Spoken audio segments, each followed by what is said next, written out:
untuk diingat. Ingat. Bagaimana diingat? Diingatkan apa? Agar kamu tidak boleh melanggar. Oke. Nah, kalau kita menjaga kode etik, oke, saya sholat, oke, saya puasa, oke, tapi ini poin-poin itu harus dipenuhin, ya kan? Ketika kita tidak mensekutukan Allah, ketika kita berbuat ibu bapa, tidak berbuat ibu bapa, nah, kita mencoba untuk memenuhi itu dari hukum-hukum Tuhan itu. Nah, kalau kita nggak memenuhi, keluar dari jalur poin-poin tadi, 153-nya apa itu tadi? Nggak ada jalan yang lebih lurus. A'udzubillahi minasyaitonirrajim.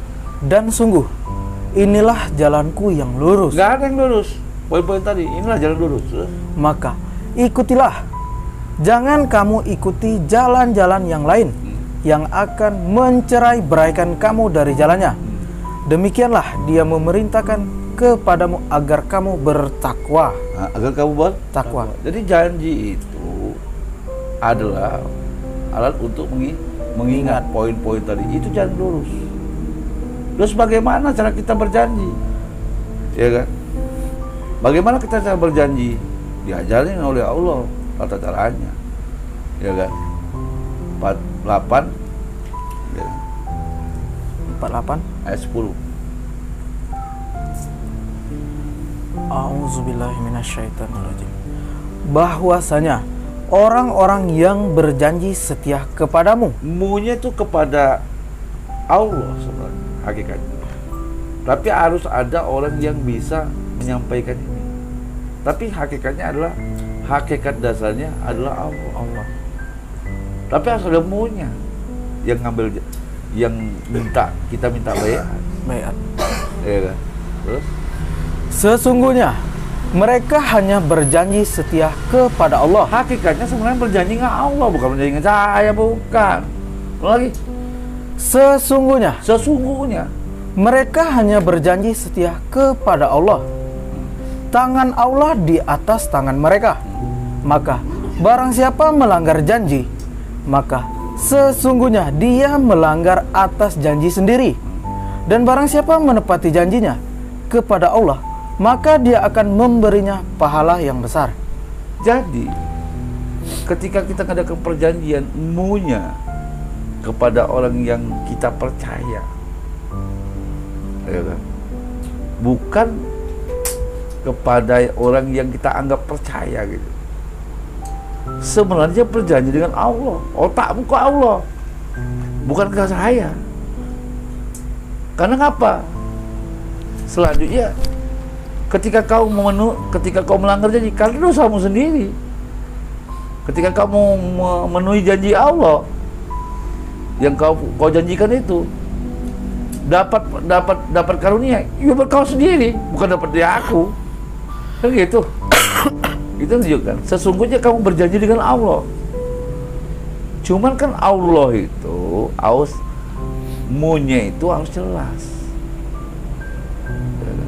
Nah, selama ini orang berbaiat munya itu, ya kan, bikin kelompok, bikin golongan, ya kan, seperti itu. Akhirnya dibuat kelompok, golongan untuk misi dirinya, kelompoknya. Enggak seperti itu. Untuk misi pribadi, yang berjanji buatnya sendiri. Ketika dia berjanji untuk diri sendiri, ketika dia berbuat, saat lu berbuat baik kepada orang lain, untuk siapa? Saat lu berjanji lewat saya, untuk siapa? Untuk dirimu sendiri. Tapi saat kau berjanji dengan ke saya, sebenarnya berjanji ke Allah, bukan ke saya. Kalau kau menganggap hatimu saya yang membawa kau ke situ, ya kan? Ya salah.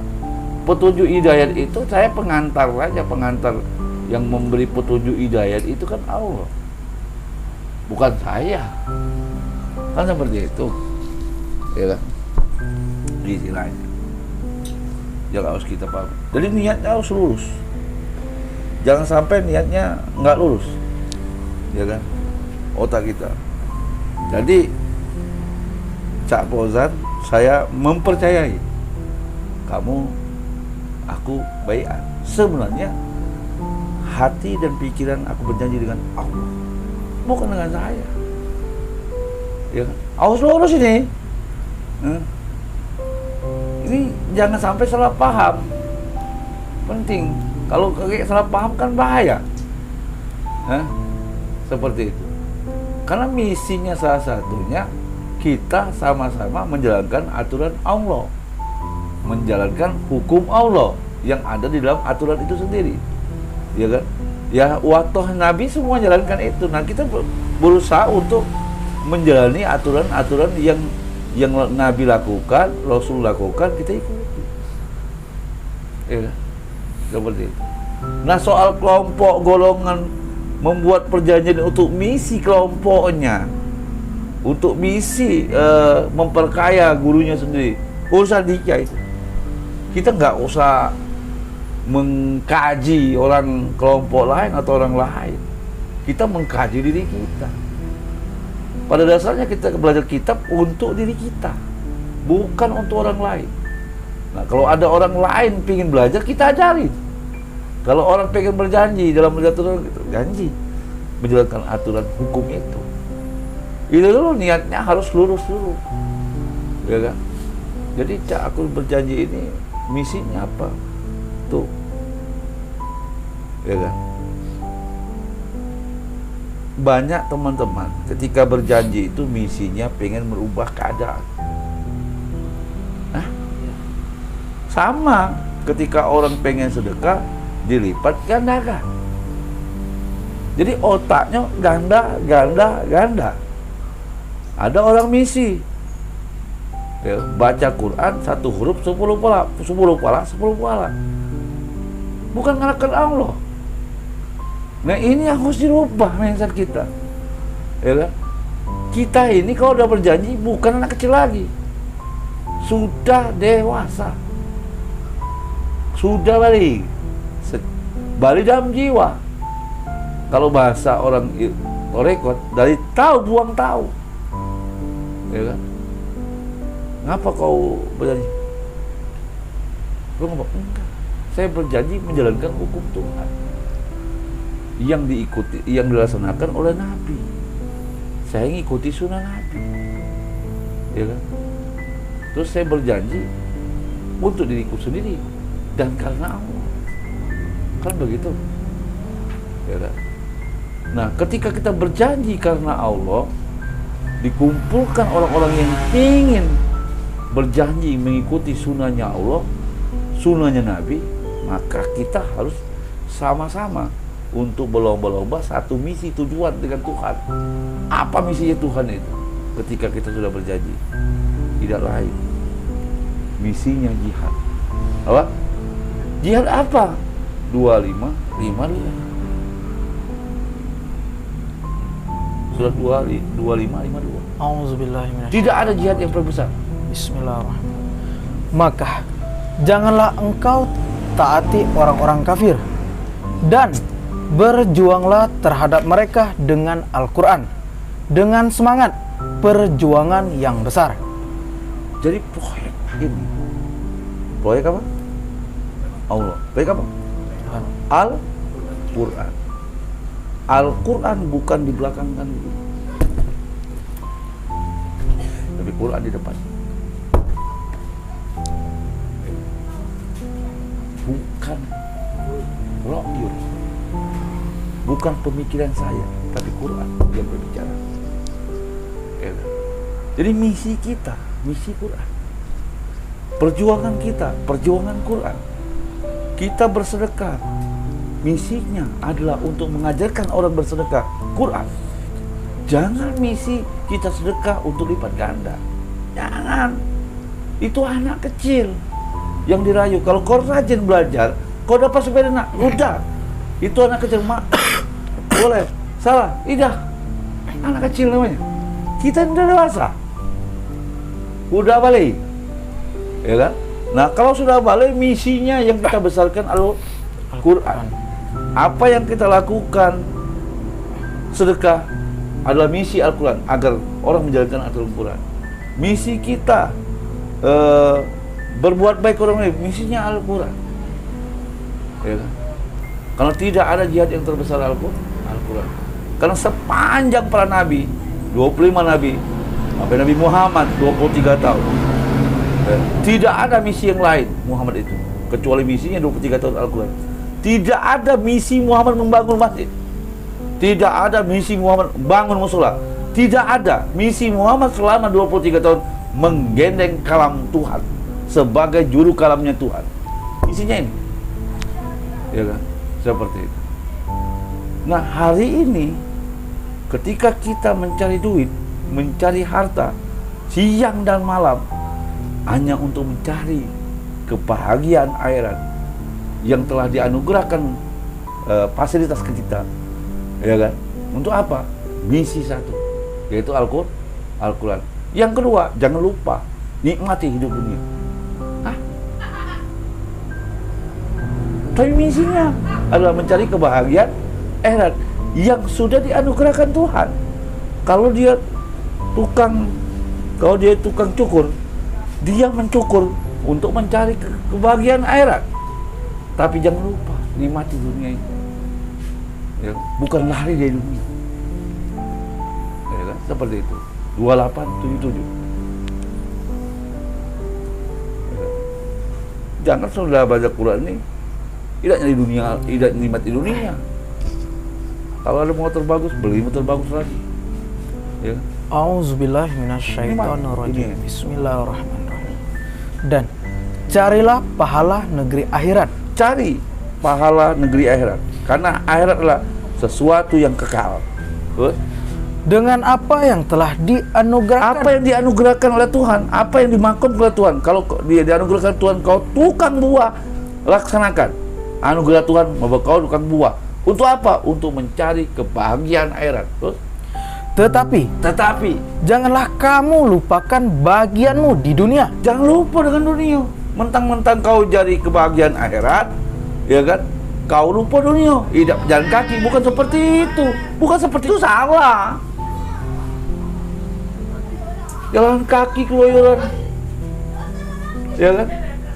Jadi kita mencari negeri akhirat yang dianugerahkan oleh Allah sesuai kedudukan kita. Tapi kata Tuhan, jangan lupa nikmati dunia, menikmati. Masa kita punya mobil dijual, jalan kaki goblok namanya itu. Hah? Terus, hah? 2877. Dan carilah pahala negeri akhirat. Jadi semua orang ini disuruh oleh Allah mencari pahala kebahagiaan akhirat. Disuruh nyari itu. Karena apa? Kok nyari kebahagiaan akhirat? Karena kebahagiaan akhirat itu lebih besar dari kebahagiaan kecil di dunia ini, gitu loh, ya kan?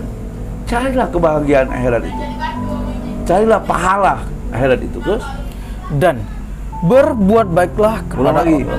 Kok mutus? Dan carilah pahala negeri akhirat. Terus?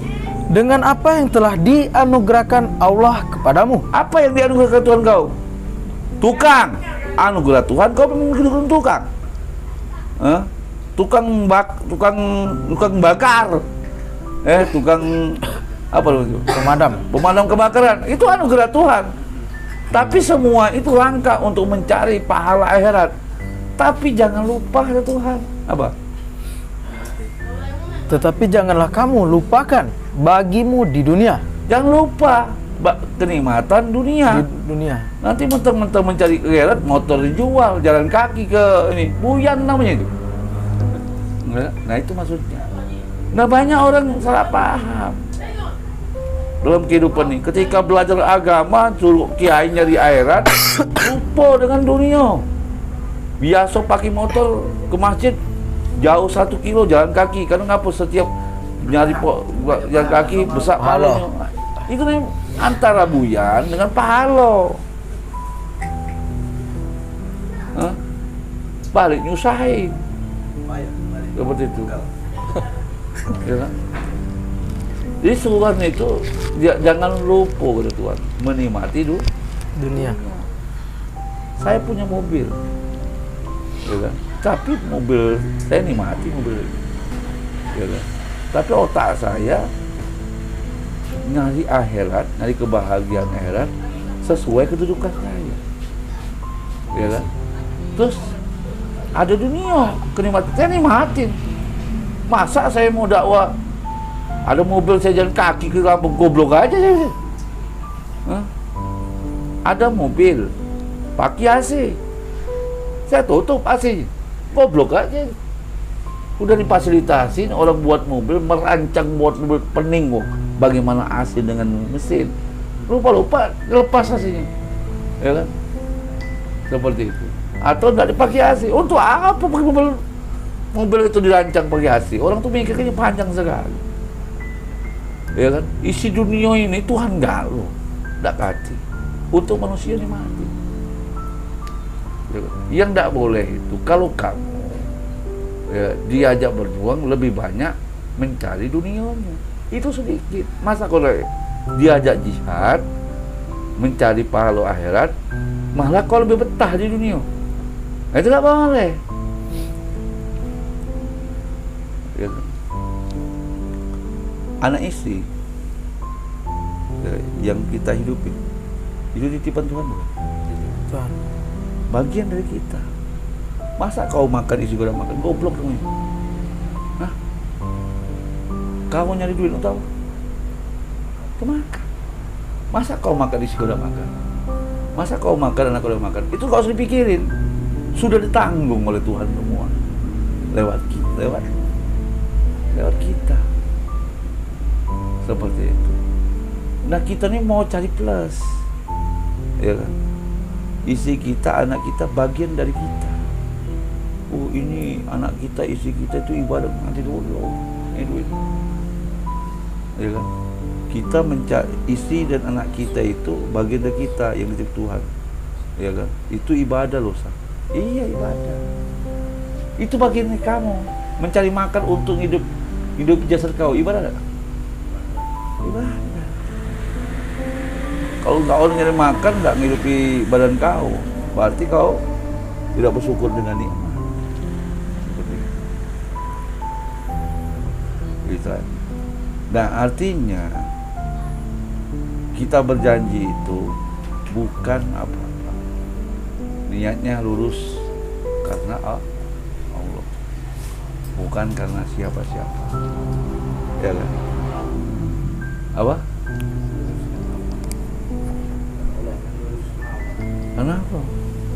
Kenapa? Karena kalau dibuka perjanjian banyak sekali fasilitas. Maka fasilitas orang yang menepati janji itu fasilitasnya banyak sekali. Cuma untuk apa sih baca itu? Biar kau nggak usah tahu aja. Kau jalani dengan lurus aja. Ya, ya kan? Seperti itu istilahnya.